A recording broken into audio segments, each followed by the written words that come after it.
I never understood how people lived in fear.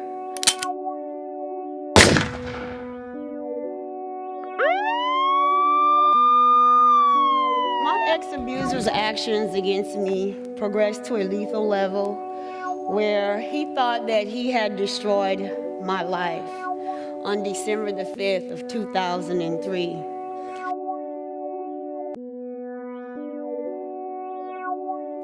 After having a pretty normal childhood, I went on to high school and was active in track and field and speech and drama. But while in high school, I started dating. And I really wasn't aware of what an abusive relationship was in dating in high school because me and my mother never discussed what went on with her and my father. I met Terrence in 1992, the man that would forever change my life. My first impression of Terrence was that he was very shy and very quiet. We dated for 4 years, and after dating for those 4 years, we decided to move in together. I hid my abuse from my family, my friends. I didn't share it with anyone. When I had visible marks, I stayed away from my family. He also isolated me from my friends and family as well.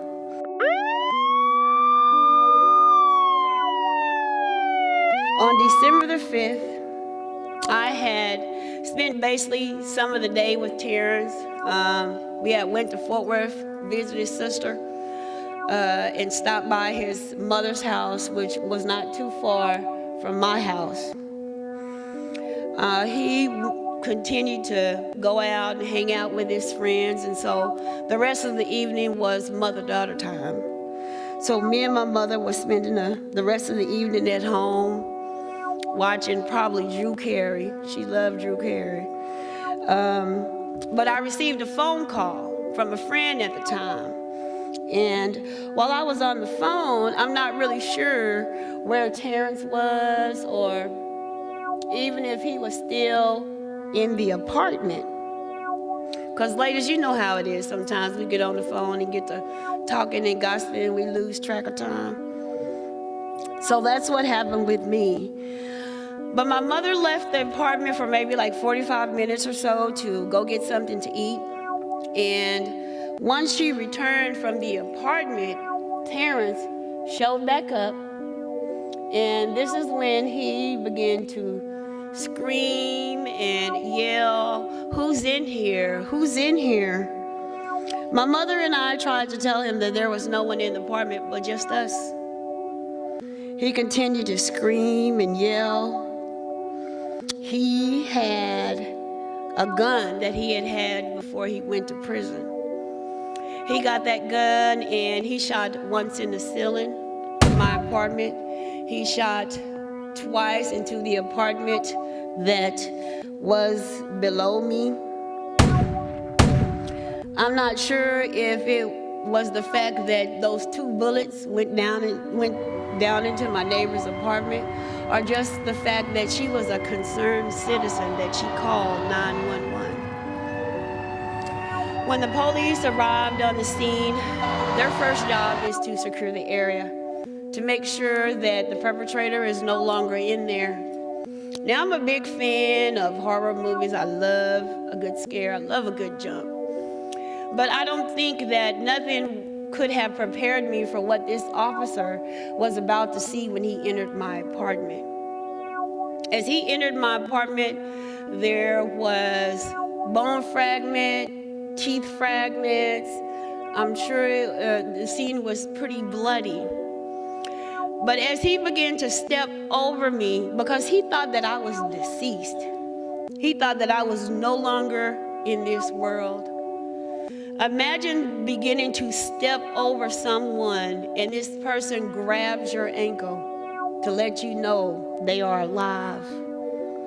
It shook him up so much that I still have not met this officer.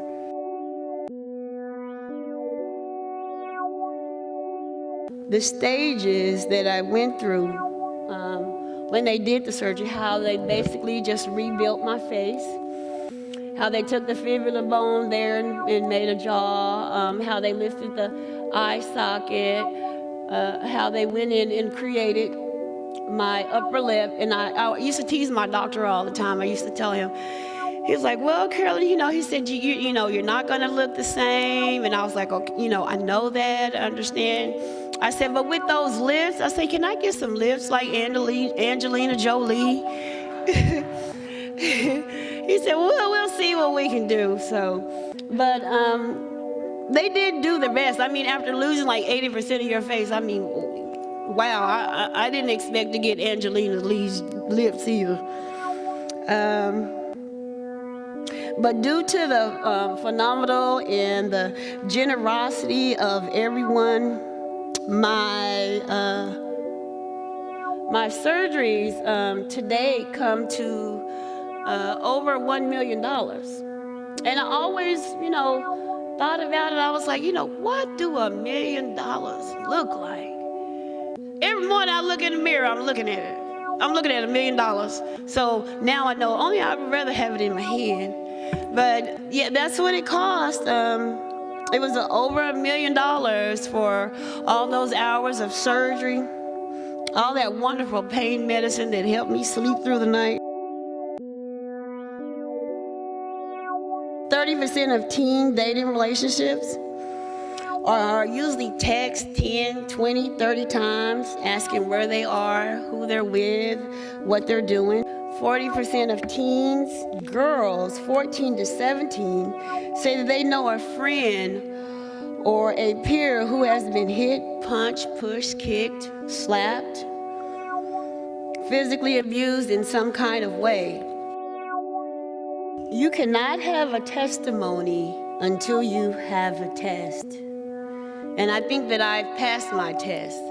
So I know most indeed that I do have a testimony.